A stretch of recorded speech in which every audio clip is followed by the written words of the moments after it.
Christianity is a relationship. It is really a love affair with Jesus Christ. But why fall in love with Jesus and why continue falling in love with Him? Ito po ang ating mensahe ngayon, the Jesus of your needs. Ang Panginoong Jesus na tugon sa ating mga pangangailangan. Matthew chapter 4 verses 23 to 25. Then Jesus went throughout Galilee, teaching in their synagogues, preaching the good news of the kingdom, and healing every disease and sickness among the people. News about Him spread all over Syria, and people brought to Him all who were ill with various diseases, those suffering severe pain, the demon-possessed, those having seizures, and the paralyzed, and He healed them. Large crowds from Galilee, the Decapolis, Jerusalem, Judea, and the region across the Jordan followed Him. May the Lord speak to us personally through these words that we have shared. So what do we see here? That Jesus traveled around. Jesus went around and went everywhere to be among the people. Very especially, Jesus went to be with the needy. And Jesus preached the good news of the kingdom. We should take note here that Jesus preached the good news, not the bad news. Hindi katulad ng nakakagawian ng marami ng mga anak ng Diyos na lagi ang uumpisahan ay kontrobersiya, skandalo, yung nakakapagpaaway, mga divisive issues. But the Lord preached the good news. At ito ay tinutukoy na sa Isaiah 52 verse 7 pa lamang, how beautiful on the mountains are the feet of those who bring good news. Tayo mga Kristiyano ay meron ding dapat matutunan dito that we should bring good news to people, not just bad. And Jesus went around and healed every disease among the people. Lahat ng uri ng sakit, karamdaman, karaingan ay kanyang nilapatan ng lunas. At lahat ng ito ay kanyang ginamot. Ano po ang naging bunga ng makapangyarihang ministeryo ng Panginoon? It is a two-sided ministry. One is teaching, preaching through words, the good news. And the other side is actually healing people's diseases, which is really part of the complete good news. Baliwala na dumagdag ang iyong alam, lumalim ang iyong mga karunungan, pero may sakit ka pa rin. Baliwala na sa ulo mo ang mga salita ng Diyos, ang mga laman ng Biblia, pero alipin ka pa rin ng masasamang espiritu. At dahil dyan, that the Lord ministered both to the mind and the body, both to the body and the soul. News about Him, especially news about His ability and availability, spread. Mabilis na kumalat ang balita. Ang binabasa pa lang po natin ay Matthew chapter 4. So hindi pa masyadong mahaba ang nagiging public exposure ng Panginoon. Pero napakabilis kumalat ang balita tungkol sa Kanya because He had two qualities that people needed and even us, people now need today. His ability and availability. Kaya niyang magpagaling at gusto niyang magpagaling at naroon siya at nagpapagaling.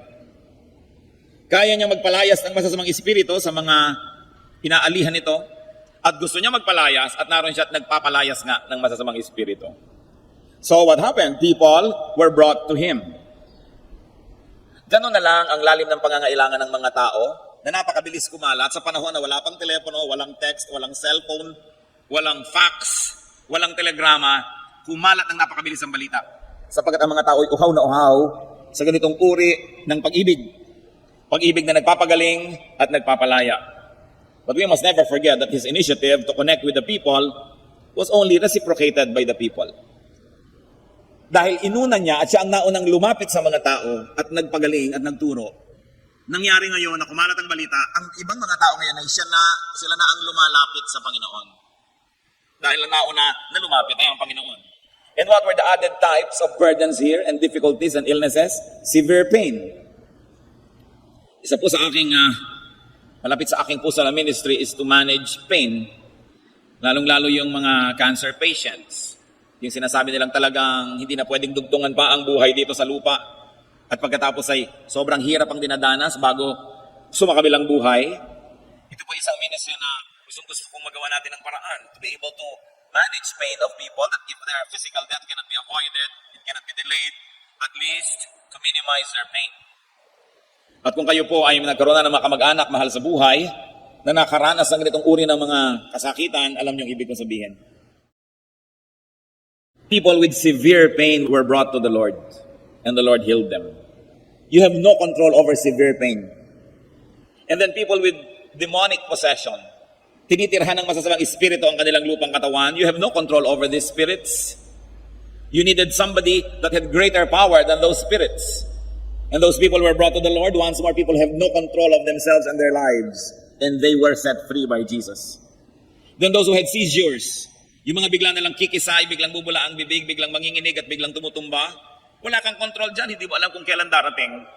You needed somebody who controlled higher powers to be able to put that under control, and they were healed by the Lord. At siguro yung pinakamalala na dito na talagang walang control sa sarili, yung mga paralyzed. Mga paralitiko na ang sarili, hindi maitayo, hindi maigalaw ang sariling kamay, hindi maangat ang sariling paa, wala talagang kakontrol-control. And they were brought to the Lord, and the Lord healed them. Sino tayo sa mga pinag-uusapang ito, mga kapatid? Sino ang mga mahal natin sa buhay dito? Yung may mga severe pain, and we're talking about all kinds of pain now, not only physical. Emotional pain, spiritual pain, ang Panginoong Hesus pa rin ang sagot dyan. Humahanap tayo ng kalutasan sa mga alak, mga drugs, mga paglilibang, pagpapasarap. Subalit ang sarap ng katawan, maaari ngang makamit. Subalit ilang saglit lamang, ito ay naglalaho. Parang air conditioning, na pag pinatay mo ng air conditioner, biglang iinit na uli. Parang pagpapaypay nyo, kaya kayo pa ulit-ulit. Pagkatapos sa isang paypay, may hangin, pero wala na uli. Kailangan mong ulitin na naman at ulitin at ulitin. Kasi sandali lang ang sarap. Ganon din, ang sarap na panandali ang hinahanap ng tao para malutas ang kanyang mga suliranin. Pero merong sagot dyan na permanente, hindi nagbabago, at walang bayad. Ito ang pag-ibig ng Panginoon. Na kung papayagan natin na maging lunas ang ating mga karamdaman, ay walang salang magiging mabuti para sa atin. Sino tayo dyan? Yung may mga problema ng demonic possession? Maring literally we are possessed, or our loved ones, or symbolically we are possessed. Hindi mo makayang bitawan ng isang bisyo, hindi mo matalikuran ng isang kasalanan. Nasasabi mo yung mga pinagsisisihan mo at ayaw mo namang sabihin. Nagagawa mo yung ayaw mo talagang gawin, pero ba't yun ang laging nagagawa? Para ka na rin possessed. Maring tayo yung nagkakaroon ng seizures. 90% of the time you are in control of yourself, pero bigla-biglang dumarating yung mga panahon na wala kang kakontrol-control. Para ka na rin dinapuan ng seizure. And then there may be among us, people who are really paralyzed. Those who are spiritually and emotionally paralyzed. Halos patayin ka na nang bumubugbog sa'yo at nagpapahirap sa'yo, pero wala kang magawa na lumayo man lang at ipagtanggol lang yung sarili, para kang paralyzed. Because you're emotionally paralyzed. At marami po mga battered women, ganon. Talagang nanganganib na ang buhay, halos pinapatay na, pero wala man lang magawang hakbang, parang paralyzed. Hindi alam ang iisipin o gagawin. Na meron tayong mga problema sa ating mga anak, sa ating mga mahal sa buhay, wala tayong magawa para tayong mga paralyzed. Ganyan din ang mga dinala sa Panginoon. And the good news is, lahat po sila napagaling ng Panginoon. Ano man ang ating dinaramdam, ano man ang ating mga sakit at ang mga mahal natin sa buhay, si Jesus pa rin ang dapat nating lapitan. At hindi naman mahirap sapagkat siya na una ang lumapit, siya na. Napakabuti ng Panginoon. Bagay na pinupuri. Kaya minsan ang Panginoon ay naglalakbay at sa pagpunta niya sa ibabaw ng isang burol, nakita niya yung Jerusalem na nasa ibabaw ng isang mas mataas na burol at siya napaiyak. Sapagkat sabi niya, kawawa ang mga tao, sila'y ligaw. Napakarami nilang dinadalang karamdaman, hindi nila alam kung kaninong doktor dadalhin. Nakita niyo po sa ating bayan, narong sumikat ang isang nagdodoktor-doktora na napapababa niya yung araw. Tapos nabisto ng lahat, fake pala. Narong sumikat ang mga faith healers na nabisto rin yung iba, mga atay-atay pala't balon-balunan ng mga manok, yung mga tinatanggal sa'yo. O operahin ka biglang electric fan ang makukuha sa loob ng iyong tiyan. At maraming naniniwala sapagkat mga desperado. Kung sinong umusong doktor doon, punta doon. O nauso ang ganitong gamot, o nauso ang ganong herb, kahit talagang saan ang tao. Sapagkat lahat ng tao ay may karamdaman. Lahat ng tao ay may kinatatakutang mga sakit. Pero si Jesus ang sagot. Kailangan nating maintindihan, we should be able to operationalize in our daily life what it means that Jesus is our healer. That Jesus is the answer to all our needs. Na kung meron tayong problemang financial, paano mangyayari na si Jesus pa rin ang solusyon?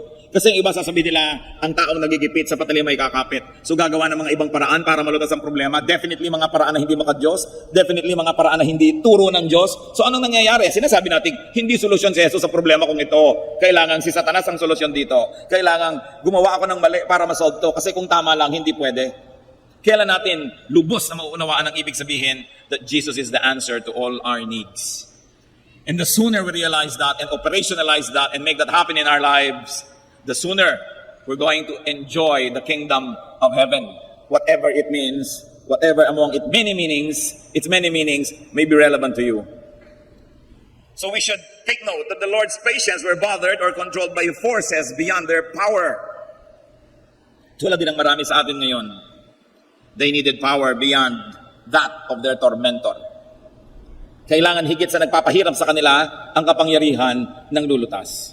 Philippians 2:9-10, God gave Him, meaning the Lord Jesus Christ, the name that is above every name. That at the name of Jesus every knee should bow in heaven and on earth and under the earth. Salamat, pati ang mga tuhod ng mga masasamang espiritu luluhod sa pangalan ng Panginoong Jesus. That this is a name that is above all names. That the name Jesus is above the name headache. That it is above the name cancer. That it is above the name illnesses, sickness. It is above gallstones. It is above insanity. It is above loneliness, depression. That the name of Jesus is the name above every name. Salamat ganun. Ngayon, pinakikinabangan ba natin yung katotohanan na yun? That the name of Jesus is above the name of poverty. It is above the name of hunger. It is above the name of corruption. It is above the name of sin, temptation. At kung, mga kapatid, ano man yung name ng taong umaalipin sa inyo, at buong giliw naman kayo nagpapaalipin, the name of Jesus is above that name. The name of Jesus is above the name of inferiority complex. The name of Jesus is above the name of shyness. It is above the name of pain or sorrow or bitterness. It is above the name of the past. If your past was ugly and scarred, the name of Jesus is above that name. Napakalalim. Napakalalim. Ang lagi kong ipinapanalangin, Panginoon, bigyan niyo po kami ng kakayahang kuskus man lang ni konti ang ibabaw ng inyong salita. Sapagkat kuminsan nandun lang tayo at hindi nakakapasok sa lalim nito, kaya nababaliwala ang dapat sana'y napakaraming kapangyarihan na available sa mga anak ng Diyos. Mga Kristiyanong may mga takot sa dilim, mga takot sa multo, sa mga kaluluwa at kung ano-ano pa. 1 John 4:4, the one who is in you is greater than the one who is in the world. Bakit ka matatakot? Kung ang pangalan ng iyong Panginoon ay mas mataas sa anumang pangalan. At ang ranggo niya ay mas mataas sa anuman. Namnamin natin ito mga anak ng Diyos at ipamuhay.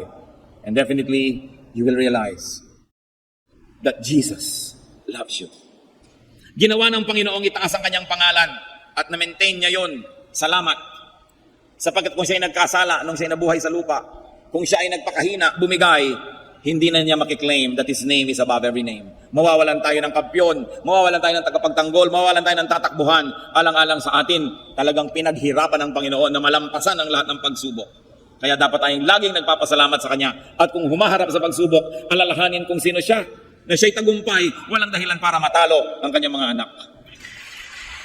Natatalo dahil nagpapatalo o nadadaya, nauunahan ng takot. Anong dahilan?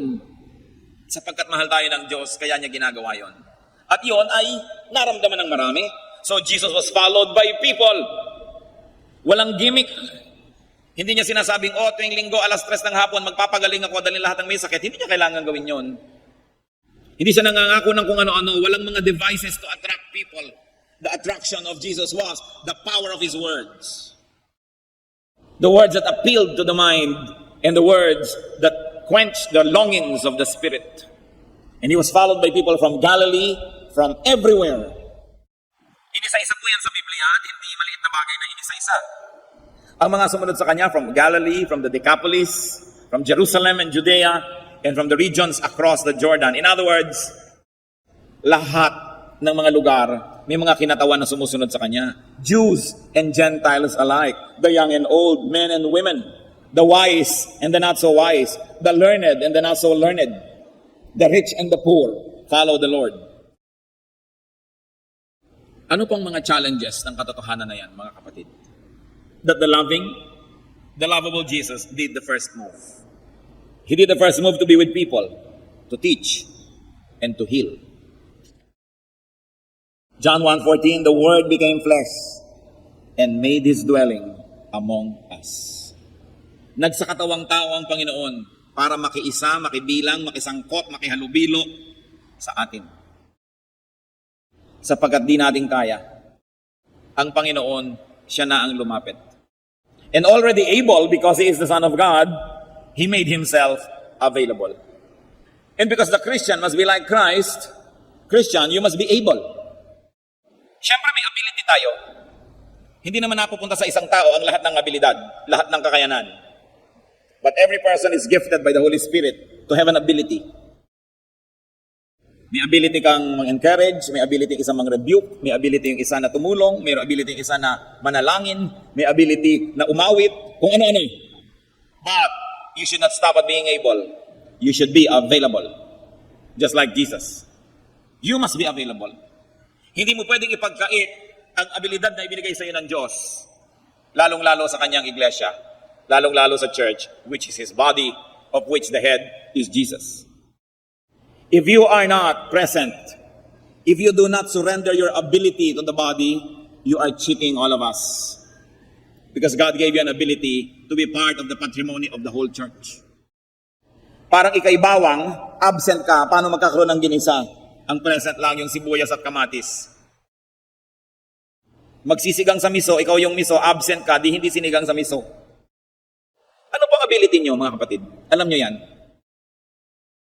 Available ba kayo? O yung mga ability nyo, itinitinda nyo lang sa labas. That you have a lot of skills, but you market your skills elsewhere, and your skills are not available to the church. Pinagkakaperahan, pinaghahanap buhay yung mga skills, talent na ibinigay ng Diyos, pero pinakikinabangan ba ng iglesia? Napakahalagang tanong. Kasi kung si Lord able lamang at hindi naman available, edi baliwala. Hindi siya nakatulong. Remember that as like Jesus, you should be able and available. Dapat available ka to pray for others. Kung hindi man, you're available to sing, to lift up the feelings of people, or to give glory to God. Or you should be able to teach. May talent ka, creative ka, artist ka, pinapakinabangan ba ng Diyos? O ginagamit ka lamang ng mga advertising agencies na hindi naman masama. Pero may mas mabuti pang ginagawa at pwede namang sabay. The Lord was able and available. That's why He became effective. So the loving and lovable Jesus ministered to the mind, to the body, to the spirit. Kompleto. It was a holistic spirituality.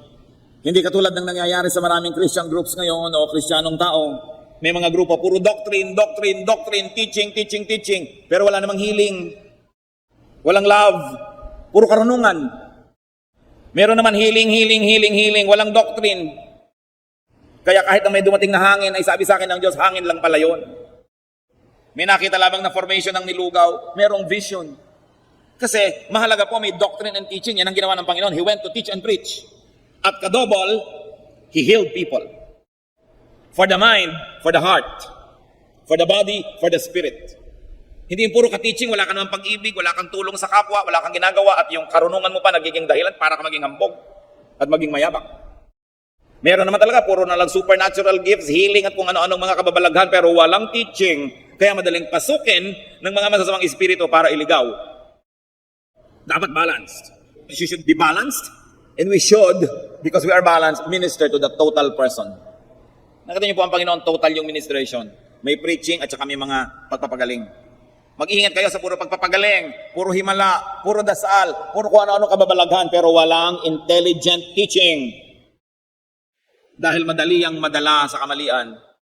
Bali wala rin naman yung puro karunungan, tapos wala namang mga kababalaghan. Dahil ang kababalaghan sumama sa gawain ng Panginoon.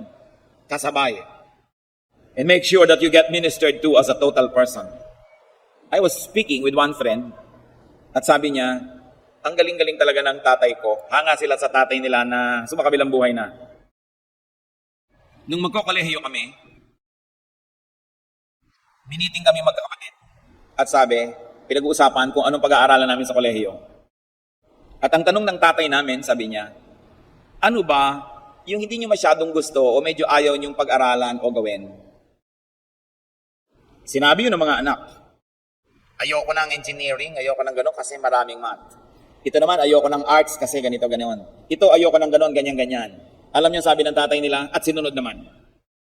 Ikaw, yung ayaw mo ng engineering, yan ang pag-aralan mo. Ikaw, ayaw mo ng arts, pag-aralan mo yan. Ito, ayaw mo nito, pag-aralan nyo. Dahil hindi nyo naman talagang kinasusuklaman, medyo ayaw nyo lang. At kaya nyo namang ipasa dahil may brain kayo. At maganda ang foundation nyo sa high school. At sabi ng mga anak, bakit naman po yung ayaw namin na pag-aaralan namin? Bakit nga naman? Tanong nyo rin ba? Sabi ng tatay, kasi yung gusto nyong gawin, kahit anong mangyari at bumaligtad ang mundo, gagawin nyo yon. Ayaw nyo man ng engineering, in between that time, sa inyong mga free time at pagkatapos ng kurso, siguradong pupuntahan nyo rin yung gusto nyo. So mabuting pag-aralan nyo yung ayaw nyo, dahil kung hindi nyo pagagawin ngayon, hindi nyo natitingnan kahit kailan. Hindi na kayo magkakaroon ng balance. Hindi nyo na malalaman yung kabilang banda. So gawin nyo ngayon yung ayaw nyo dahil ang haba ng buhay ninyo, bata pa kayo, magagawa nyo pa yung mga gusto nyo. Sinunod nila. Naipasa naman, and I think maganda yung bunga. Naging very well-rounded people. Liban nila siguro kung talagang survival ang issue nyo na kailangan nyo ng matutong mag-welding para mabuhay, siguro gawin nyo na yon. Pero ang punto lang ay ito, you must be ministered to as a balanced person. You don't only eat what you like to eat, but you eat also what you need to eat. Huwag lang kayo nakikinig sa mga taong bumobola sa inyo, sumusunod sa inyo, kahit ano ipagawa nyo, ginagawa. Dahil mababaliw kayo pag ganung tao lagi ang kasama nyo. Yung, gawin nyo to, gagawin nga. Sundin nyo to, susundin nga. Tuwang-tuwa ka dahil hindi ka tinatanggihan. Pero anong mangyayari sa'yo? Hindi ka na maitutuwid. Hindi ka na mag-i-improve sa buhay. So dapat nakikinig ka doon sa nagagalit sa'yo, pinapagalitan ka. Mali ka, ganyan. Pasalamat ka kung may nagaganoon. Kasi pakikinggan mo lang naman. Ikaw naman na magpapasya kung gusto mo sundin. Pero at least nadinig mo. Don't surround yourself with people that always admire you and say yes and agree with everything you do. Because mapapahama kayo. Lalong-lalo ka ang mga taong yun ay umaasa sa inyo, binibigyan nyo, nireregaluhan nyo. Natural, papayag. Kahit pag ibitin nyo yan, pati warik, gumulong, gagawin, lalo't binibigyan nyo. Makikinig kayo doon sa mga taong sumasalungat. Lalo't alam nyo na matalino yung tao, hindi naman talaga galit sa inyo, kaya sumasalungat, sapagkat doon tayo nagkakabalance. Alam nyo si Lord, very balanced. How did He grow? Sa Luke 2:52, i-describe ang complete growth ni Lord. And Jesus grew in wisdom and stature and in favor with God and men. Wisdom, brain. Stature, physically, the body. In favor with God, spirituality and holiness. And in favor with men, social development niya. So hindi lang siya in favor with God, tapos kinamumuhian ng lahat ng tao. Hindi rin naman siya paborable sa kanya ang mga tao, tapos nagagalit sa kanya ang langit. Balanced. Lalo't meron tayong strong opinion, o kaya meron kang strong desire na gawin, lalo ka dapat mag-submit sa magbibigay sa ng balance. Dahil pag walang nagtutuwid sa iyo, kung saan ka dadalhin ng iyong mga haka-haka at imahinasyon, you need people that will pull you back to the ground. What a gift! If there's one or two intelligent people who can tell you, what you did was foolish, then you say, thank you. You are using your intelligence to correct me. Huwag natin gagayahin po yung mga hangal na nagagalit pag sila itinutuwid. Magpapasalamat ka sa kumakalo sa iyo pag sobra ka na. Huwag kang magagalit. Because you will be destroyed when intelligent people do not care about you and do not want to stop you. Napakalaking pagpapala na may nagbibigay ng balanse. At yan ay binigay ng Panginoon. The people were spiritually hungry, He fed them. The people were weak, He strengthened them. Balance. And you know, even now, people are harassed and burdened with pain. They are captured and imprisoned, sometimes fully controlled by evil forces, turning them into paralyzed beings. Anong relevance ni Jesus? The ministry of Jesus was to declare the truth and to set people free. Remember this. The true declaration of truth sets free. John 14:6, Jesus answered, I am the truth. And in John 8:32, you will know the truth, and the truth will set you free. Free tayo dapat sa mga umaalipin at pumipigil sa atin. Dapat ay malaya tayo mula sa mga ganyang mga sakit, lalong-lalo na emotional and spiritual illnesses. Kung minsan ay banal kamat maka Diyos, hindi maiwasang may sakit ang iyong katawan because we are living in this imperfect world. And we probably are responsible for many of our own illnesses. But the point is, the Lord promises to give us a clean slate in a spiritual way. Yung physical, hindi laging kasama. Hindi ko mo makadiyos ka pag hihimalaan ka physically. Pero ang alam ko, nakita natin yan, pag makadiyos ka, ang himala na emotional and spiritual, laging available. Kaya kahit na yung hindi mo mapatawad dati, napatawad mo. Yung dati mo mga takot ay nalalampasan mo. Sapagkat ang mahalaga naman ang espiritu eh. Malaya man ang katawan kung nakakulong ang espiritu, baliwala. Ngayon, ikulong man ang inyong katawan ng mga sakit at kung ano-ano. Pag malaya ang inyong espiritu, literally, sky is the limit. Kaya masarap yung nangangarap at nag-i-imagine. Kahit hindi ka nakakasayaw ng balay sa iyong pangarap, nagbabalay ka, nangyayari in the spiritual world. Kaya dapat yung ating espiritu nakakalaya. Pero alam nyo, yung espiritu man, kumisan hindi makalaya. Hindi makapag-isip ng magagandang bagay, puro negative, hindi malaya. Hindi makatulog, hindi makapamahinga. Binabagabag ng maraming bagay.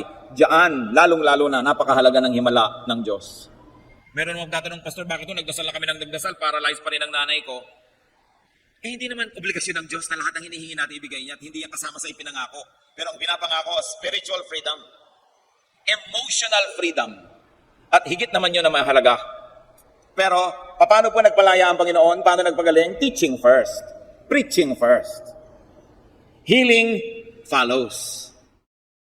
Hindi pwedeng healing agad, wala namang teaching. Dahil pwedeng magkaroon ng parang healing, yung pala, deception lang yan ni Satanas para sa maniwala ka agad. Kaya yun pong may mga gifts of healing, halimbawa. Mga gifts of the Spirit na kakaiba, vision, dreams, prophecy, naniniwala tayong meron pa niyan hanggang ngayon. Pero, ang dapat na laging ginagawa ng taong naniniwalang meron siyang gift of a healing, of prophecy, of kung ano-ano, dapat lagi siyang nakikinig sa intelligent and spirit-filled preaching and teaching para magkabalance siya. Kasi kung lagi lang niyang sasabihin, may vision ako, may leading ako, paano man natitiyak na galing sa Diyos at hindi lang sa iyong emosyon? Kailangan lagi kang napasa sa ilalim sa gifts ng iba. The gift of knowledge, the gift of teaching and preaching must give direction to the other gifts that are difficult to validate. Hindi tayo puro emosyon. Kaya ang sabi sa Corinthians, the spirit of prophets are subject to the prophets. Ibig sabihin, may spirit ka, meron kang kung ano-ano, dapat subject yan to other prophets, hindi lang sa'yo. Dapat may accountability ka. Sapagkat madaling malasing at mahibang, lalo't emosyonal ka. Kung madali kang umiyak, madali kang malungkot, madali kang tumawa, emosyonal ka, bantayan mo yan. Kasi maaaring yan ang pasukan ni Satanas para kadayain. At kung may gift ka man, itinulak ka ng itunulak ni Satan na maging katawa-tawa, maging kakaiba na, maging weird, wala na tuloy maniwala sa'yo. Ba't ka may gift kung walang maniniwala sa'yo? Kaya ang mahalaga, pinaniniwalaan ka, hindi ka na pagkakamalang loka-loka, o may sira, o gano'n. Dahil sino ngayon na makikinig sa'yo? Bali, wala ang gift. That's why, those who are gifted must surrender themselves to those who have the gift of knowledge and the gift of teaching.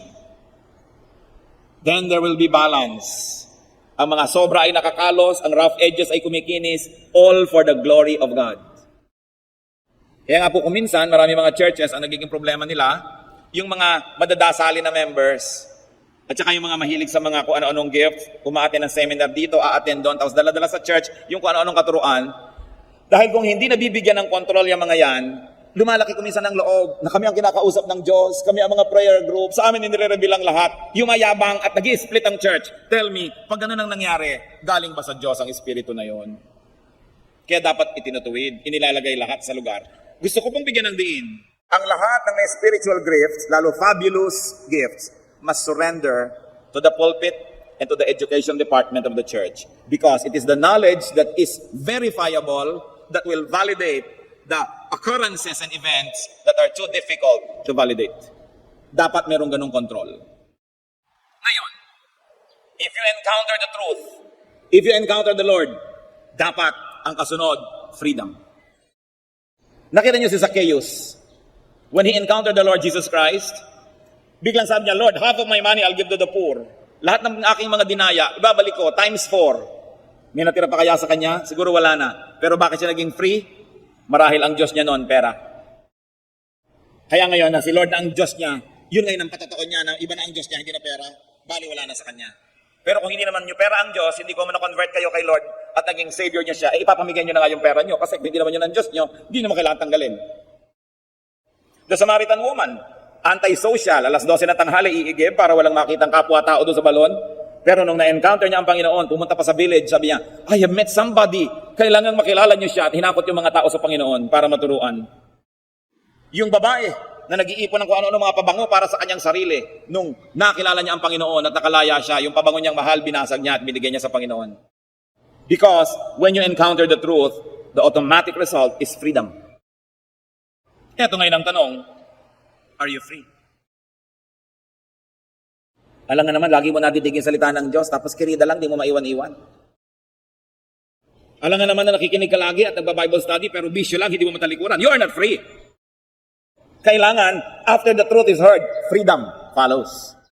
So kailangan tanggapin ng buong buo yung truth, submit to the truth, so that you will be free.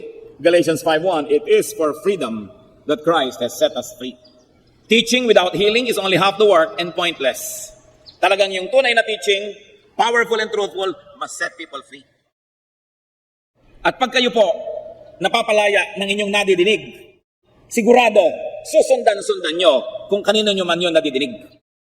Dahil napapalaya kayo, kayo nakakaalam ng tumatalab ang salita ng Diyos. At ganyan ang ginawa ng mga tao sa Panginoon. Sinundan-sundan siya kahit sa siya magpunta. Kasi nakakalaya sila pag nagbubukas siya ng bibig at nagtuturo.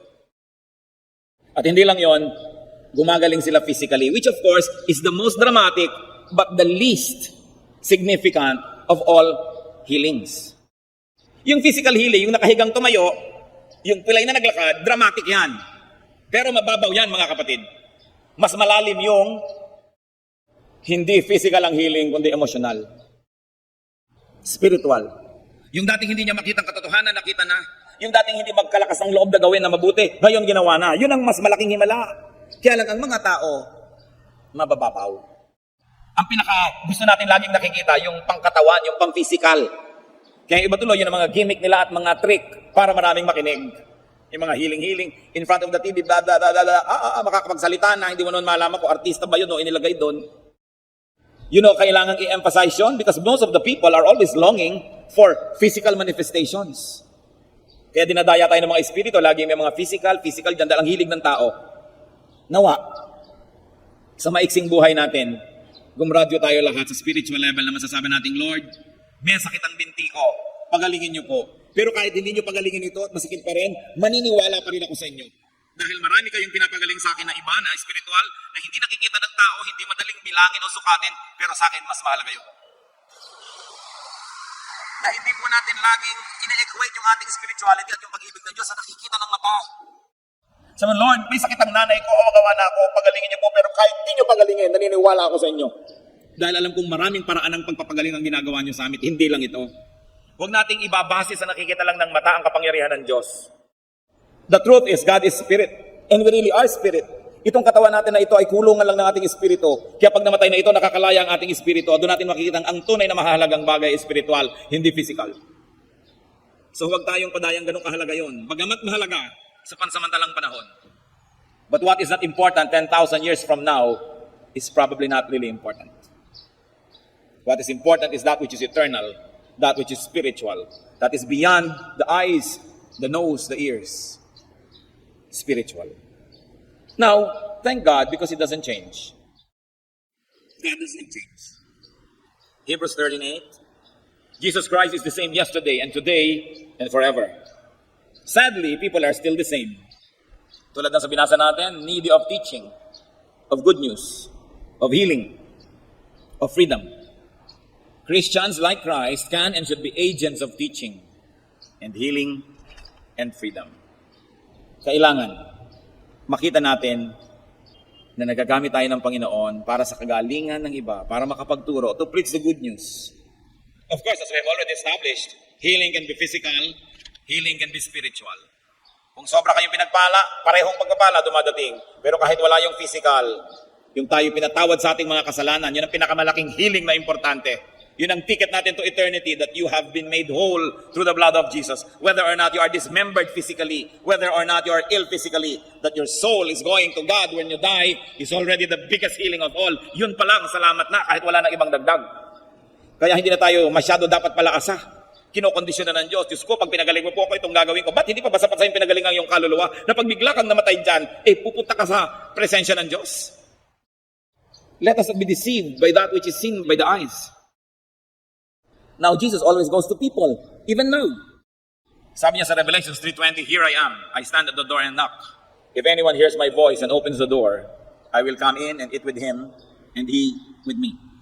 Narito ako, tumutuktok sa pintuan. Sino man ang makarinig ng aking tinig at pagbuksan ako, papasok ako at makikisalo sa kanya sa pagkain.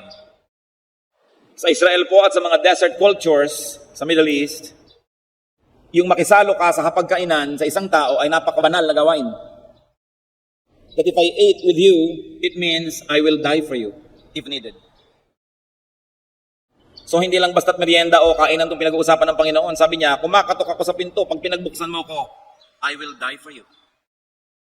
I will protect you. Pagbuksan mo lang. Pero paano pagbubuksan kung hindi nadidinig ang katok? Kaya ang sabi, if anyone hears my voice. Marami pong nakikipag-agawan sa ating tainga. There are many sounds and voices that compete for our ears. Sino bang pinapakinggan nyo? The law of impenetrability says that only one thing can occupy one place at one time. So kung may pinili na kayong ibang pakinggan at hindi yun ang Panginoon, paano nyo madidinig yung katok? Kailangan piling-pili ang pinapakinggan. At nang sa gayon, marinig natin yung oras na pumatok ang Panginoon. At willing tayo dapat siyang pagbuksan. Lumalapit siya.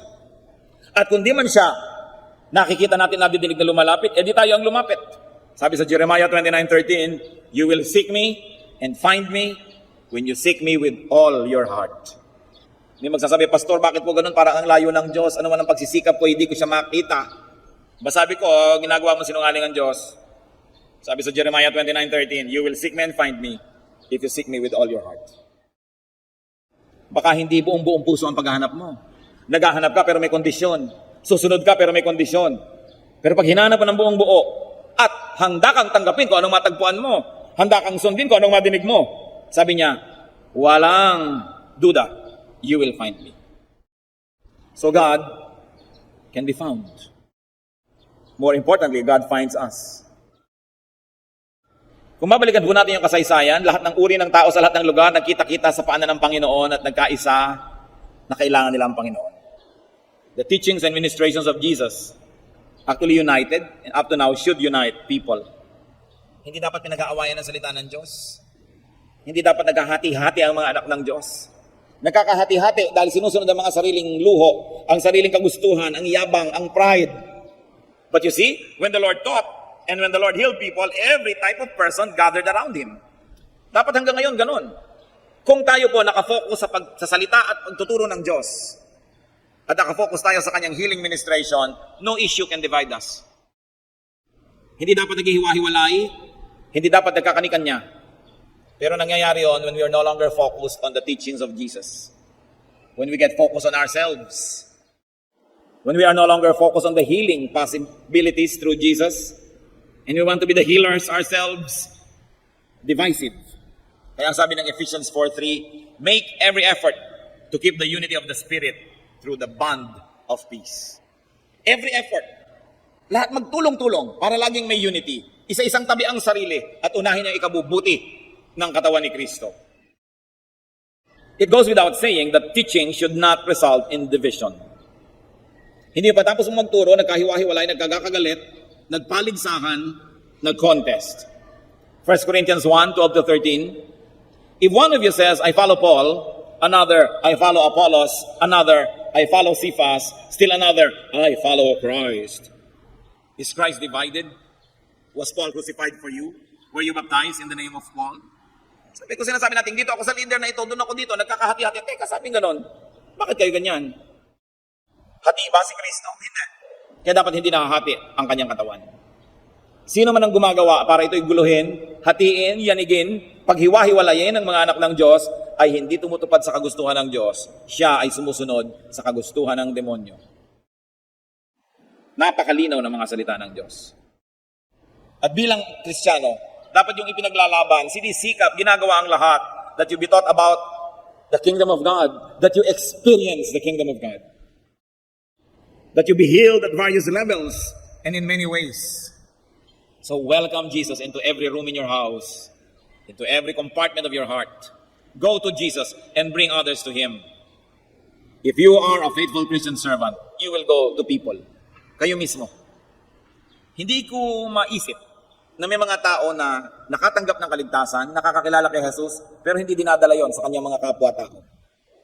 Na kaya niyang maupo sa isang lamayan, makipagkwentuhan sa mga walang katuturang mga bagay, sa exchange rate ng dollar, sa mga tungkol sa kung ano-ano mga political issues, 30 minutes, 1 hour, pero hindi nababanggit ang Panginoong Jesus. Hindi dapat yon sa mga anak ng Diyos. Kahit saan tayo magpunta tulad ni Jesus, magturo. Yun ang ginawa niya, hitot. Because when you teach, there will be healing. Hindi nyo kailangan sa aming lumakad ka lumpo, gumising ka patay. Hindi ganong healing. But when you teach, the emotion, the spirit will be ministered to. And there will be healing, mostly invisible. But you are a Christian, do what Christ did. Go and teach. Luke 10:1-2, the Lord appointed 72 others and sent them 2 by 2 ahead of Him to every town and place where He was about to go. He told them, the harvest is plentiful, but the workers are few. Ask the Lord of the harvest, therefore, to send out workers into His harvest field. Mga kapatid, nung ako po'y nakakilala sa Panginoon, 1973, di pa uso yan. Konti lang ang may Bible. Pag dala-dala mo pa nga yung Bible mo, ano yan? Wala. Ano nga yan? Ano ba? Wala nga. Ano nga yan? Bible. Hindi mo maipagmapuri dahil baka kamapagkamalang may sira o kung ano dahil dala-dala mo. Pero ngayon, hindi na ganon. Ngayon, mga kapatid, kahit saan ako magpunta, people are asking, Pastor, may day na po ba dito sa amin? Kailan kayo maglalagay dito? Lagi na lang sabi ko, kulang po tayo ng manggagawa eh. Alam niyo po ang tingin ko ngayon, dahil siguro sa panalangin ng mga nauna na sa atin, nung mga Kristiyano nung unang panahon pa, 1910, 1920, na halos talagang para kami ketong ang tingin ng mga tao dito pag nagbabible ka nun. Nung pamananalangin na sila, and throughout the generations, the Christians were always praying, andito na ngayon, the harvest is plentiful, but the workers are few. Kaya nga po kayo dyan, aking gustong lagi na lamang na bigyan ng hamon. Mag-Bible study naman kayo, mag-lead kayo. Kung hindi kayo marunong, hindi kayo sanay, we will train you. But do Bible studies in offices. Kung ayaw nyo sa office ng iba. I encourage businessmen and employees. You want to become pastors, we will train you to be doubly productive pastors. We will not ask you to resign. We're not going to ask you to leave your jobs or your businesses, but we'll train you to be pastors para dalawa ang ginagawa nyo. You're doubly productive. It's possible and it can be done. In fact, it's the only way to do Christian ministry now. Because when the workers are supporters of themselves, then the resources of the church doesn't get strained and more work is done. But I'm telling you this, work because the laborers are few. Huwag niyong ipagkait sa iglesia ng Diyos ang mga karunungan, training, and education na ibinigay sa inyo ng Panginoon. Kailangan natin pagtulong-tulungan ito. At kailangan natin inililigtas ang church sa mga divisive elements, sa mga aha, sa mga alakdan, sa mga makakamandag na mga ulupong, sa mga hudas. You've got to protect your church. Hindi nyo dapat pinapayagan yung mga divisive people, kwento-kwento, dal-dal-dal-dal. Dahil kung mga decente, they should talk openly. But sometimes, our decency is our weakness. Kahit po sa ating church, mga kapatid, pag may dinidisiplina tayo, kahit anong immoralidad ang ginagawa, hindi natin pinupulpito, hindi natin pinapahiya. Why? Because our goal is that they should be ministered to, counseled, restored, so they could be quietly brought back to the ministry. Pero ang nangyayari, yung mga dinidisiplina mo, sila ang nagpapublicity sa labas, inaapi sila, kinakawawa sila, blah, blah, blah, blah, blah, blah. And our silence sometimes works against us. But we choose to be decent nevertheless. If people choose to be evil, let them be evil. But this church chooses to be decent. Ang tatandaan nyo ito, ang church train ng workers, alam nyo yan. Marami tayong tinutustos, umi-import tayo ng maraming mga mahuhusay na teacher to train our workers. Encourage tayo na magka-ministry ang mga tao. Anong kabaliwan kung meron kang manggagawa na matino, tatanggalin mo, matino pala? Anong kabaliwan na may manggagawa kang mahusay, didisiplinahin mo, mahusay pala? Maniwala kayo at kayo laging manalig. Pag may worker na inalis o may worker na dinisiplina, siya ang may problema. Dahil gustong-gusto natin magka-worker, ano't aalisin mo? Bakit? Kaya huwag kayong papayag na ang church sinisiraan. Because this is the body of the Lord. Pero yun nga, hindi katakataka dahil maging sa 12 disipulo ng Panginoon ay may Judas. Dapat lang tayong maging maingat na hindi tayo maging ganon o hindi tayo yung kasama nun. And going back to the ministry of the Lord, teaching, preaching. Mga kapatid, magturo na kayo. Kailan pa kayo magtuturo? Pag paralyzed na kayo? Pag naghihingalo na kayo? Pag nakaburol na kayo? Kailangan kayong gumawa ng paraan. Maglingkod kayo. ang daming mission fields for us. Sa sandali ang buhay, lahat tayo ay mamamatay din. Dapat bigyan ng katuturan.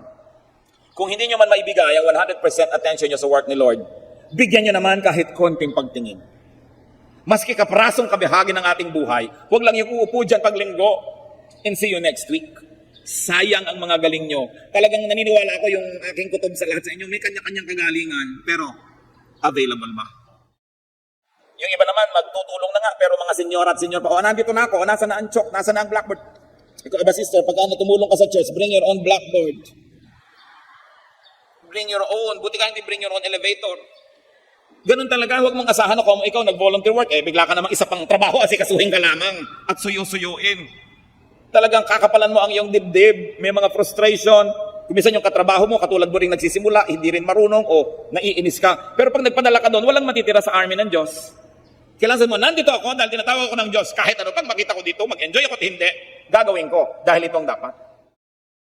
Hindi dapat maninipis. When you go to people and when you minister to them, people will also go to you and find satisfaction. This is always the best. That when you minister to people, they find satisfaction. Remember that the goal and result of teaching is healing. Baliwala ang teaching that doesn't end in healing. So heal and be healed. Tulad ngayon, ano pong healing ang kailangan natin sa Panginoon ngayon? Diyos naming Ama, tulad ng mga tao doon na naghahabol kay Jesus, ganyan din kami ngayon. Sari-sari ang aming mga karamdaman. Physical, emotional, spiritual. Nananalig kami sa iyong salita. Nananalig kami sa iyong galing. Nananalig kami, Panginoon, sa iyong pag-ibig. Pagalingin niyo nga po kami. Pagaligin niyo po kami. Panginoong Diyos, nakita mo po ng mga anak mo. Naniniwala na kayo'y nagbibigay. Naniniwala sa inyong kapangyarihan. At higit dyan, Panginoon, dahil alam na may pangangailangan. Kumilos kayo, Panginoon.